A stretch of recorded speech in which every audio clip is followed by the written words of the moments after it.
Hello, parents. Welcome to Back to School Night. My name is Mary Healy. I'm going to go over a few things that I showed students on their first day of school. The first thing, well, actually, we didn't talk about this on the first day of school, but I'm supposed to talk about my professional background and experience. So just to summarize it, I started out in education, went to the corporate world, came back to education, and I've had I have a lot of different experiences. So the course overview, we focus on three main areas: digital citizenship, the design process, and we do that through the desktop or the web applications, and financial literacy. And I'll explain in a little bit how these are all tied together when we look at the course site. So this is what I shared with students. Please arrive on time. The first thing I do in class is take attendance, and I have to put that in PowerSchool. So if a student arrives after I take attendance, they please remind them to let me know so that I can update PowerSchool. If they're marked absent and they arrive late and I don't know about it, then they'll be considered cutting class. So I need to update PowerSchool and change the absence to a late. I remind students that cameras need to be on, mics are off, unless, of course, they're asking or answering a question. And I ask students to participate in all class activities, work to the best of their ability, and to please ask for help when they need it.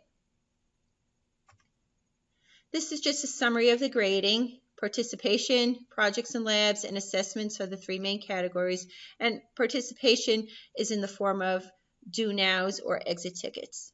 The bulk of the work that we do is in the projects and the labs, and we do have a couple of assessments, but when we have quizzes, they will be, of course, announced ahead of time, and the students do not have to study for them per se. They are open book, although we don't have any books. During the quiz, students can refer to any material that I have posted on the course site or in Google Classroom. And of course, I'm expecting that students are following along in the class activities as we go along. And that does make life a lot easier when it comes time to take the quiz, if you're familiar with the content. So I allow students to refer to the materials posted because they don't have to memorize it. It's just, they can just refer to it. And I also remind students that a 0 in gradebook is just temporary, unless, of course, the work is not done before the end of the cycle. But my policy has been to not take off on any points for late work. Just hand in the work, and I accept late work right up to the last day of cycle. But if I notice that there are zeros building up in PowerSchool, I will ask the students what's going on. I'll reach out to parents. I'll reach out to the guidance counselor to try to get the work done. When I mentioned that I accept work right up to the last day of cycle, students seem to think that they can wait until the end of the cycle to hand in work. That's not a good thing to kind of do. So I ask them to stay on top as much as they can.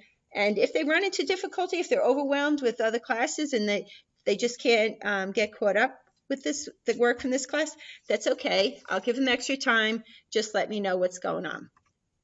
So this cycle ends on Thursday, October 29th, and it does fly by. It'll be over before we know it. And if any student needs extra help, they should email me and we'll schedule an extra help session. So last year, or the year before, I forget, we started posting learning targets in the classroom. Since we're not in the physical classroom, I have posted them on the course site, and I'll go over that in a second.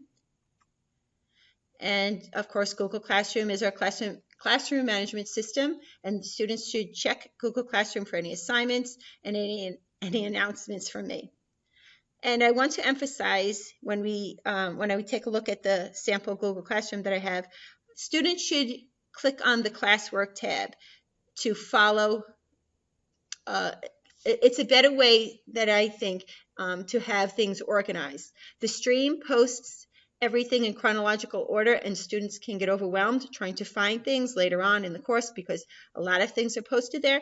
But if they click on the classwork tab, and I'll show you what I mean by that, it's a better way to keep things organized for students. At least in my opinion, it is. Okay, so let's go over to Google Classroom. I have to get my mouse going over here because it has a mind of its own. Nope. Let me just put you on the home page while I'm there. Okay, where's my digital? Okay, so this is what I mean, stream versus classwork. Everything in the stream is posted in chronological order, and it's kind of hard to find things. But if you click on the classwork tab, you'll see I have things organized by categories. All of the topics are listed on the left-hand side, and as I add more, they will be in sequential order down here. And you can also find them by the categories that I have listed. And of course, Unit 2 will follow, and 3, 4, 5. Okay, so let's take a look at the course site. You can access the course site either from the topics on the left, or if you scroll down a little bit, I have a link over here. And when you click on this link, I think I have a copy already open, so I'm going to go there. You should get to the home page of the course site. This is a Google site that I built for when we were in the physical building, and I didn't disband it completely. What I did is add a section called distance learning, and we will have to use some of the other topics, but this is where I try to keep things that I'm not posting in Google Classroom. I will give directions in Google Classroom that may say, go to the course site, go to the distance learning page, and find the assignment there. So I kept these up as a sample. Let's see. The course information covers, the grade, calculation, and the issues with the zeros in PowerSchool. But I just wanted to come over here and point out the course units. Unit 1 is digital citizenship, and that's a required element of the curriculum by the state. They said that we have to cover this in 8th grade. Although students have touched on it in other grades and in other classes, we kind of recap in 8th grade. Then there's a unit called the Internet of Things, and this is something that I created last year. So when we get done talking about how to stay safe online using the internet, we talk about how the internet is used for other things other than Googling images or songs or things like that. So we talk about how we're using the internet to control things in our house. Like you can be in your car and you can turn on your lights on your way home, or turn up the heat, turn on the air conditioner, whatever, all from your phone. So what I have students do in this unit is create an app, either for an existing device that maybe is in competition with some other kind of device, like let's say an app that turns on your lights when you're in your car, or they can create an app for something that doesn't exist. And there's a couple of ways that they could do this project. If they are interested in coding, coding is not a requirement in this course. The way that I kind of worked around that is to have students use some of the online apps where they allow you to create an app. So they can use those types of apps for this project, and they are mostly drag and drop. So they're pretty easy to figure out, but there is a little bit more challenging one. I think it's called MIT App Inventor. That's, for students who want that kind of a challenge, they're welcome to use that. And if students are not interested in coding at all, and I have a few of those who are not interested in coding, they can use Google Slides for this project, and I'll show them how to do all of that. When we get to Unit 3, that's word processing unit, and how this is all tied together is that when we get to Unit 3, I have students create a product or service flyer for the app that they created in Unit 2. When we get to Unit 4 spreadsheets, we pretend that they own a company and they are paying an employee, and they have to come up with a pay stub. I'll show them how to do all of the calculations and the formatting. So they will have to pay one of their employees. And then for the last unit, presentations, I have students create a commercial to sell their app. One other thing that I wanted to point out is that we are not, because we're not in the physical building, we are not using the Microsoft Office products that we normally would be, those desktop apps. We have to use the web-based apps on the Chromebooks. So we won't be using Microsoft Word or Excel or PowerPoint. We'll be using Google Docs, Sheets, and Slides.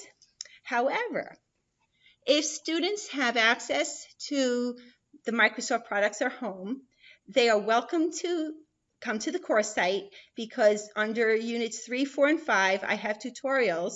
If they wanted to play around, they could kind of do these tutorials on the device, on the computer that they have Microsoft products running on. So for example, for this assignment, I have students replicate this document using Microsoft Word, so they can try that out. And if you scroll down below, all of the tutorials to do that are below. And the same thing goes for Excel.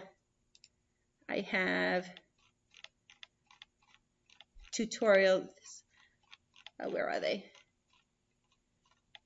Here they are. The tutorials to do this assignment as well. So that's just for enrichment if they feel like doing that.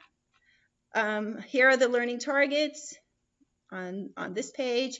And let me see if there's anything else I wanted to talk about on this. I don't think so. Yeah, I think we covered all that. Okay. So back to the home page, I just wanted to point out one other thing. My email address is here, right on the home page. And of course, I'm always accessible through Google Classroom if you wanted to contact me that way. I think I covered everything that I wanted to cover. And if you have any questions, please feel free to email me, and I'll be happy to help out in any way. Thank you, and have a good night.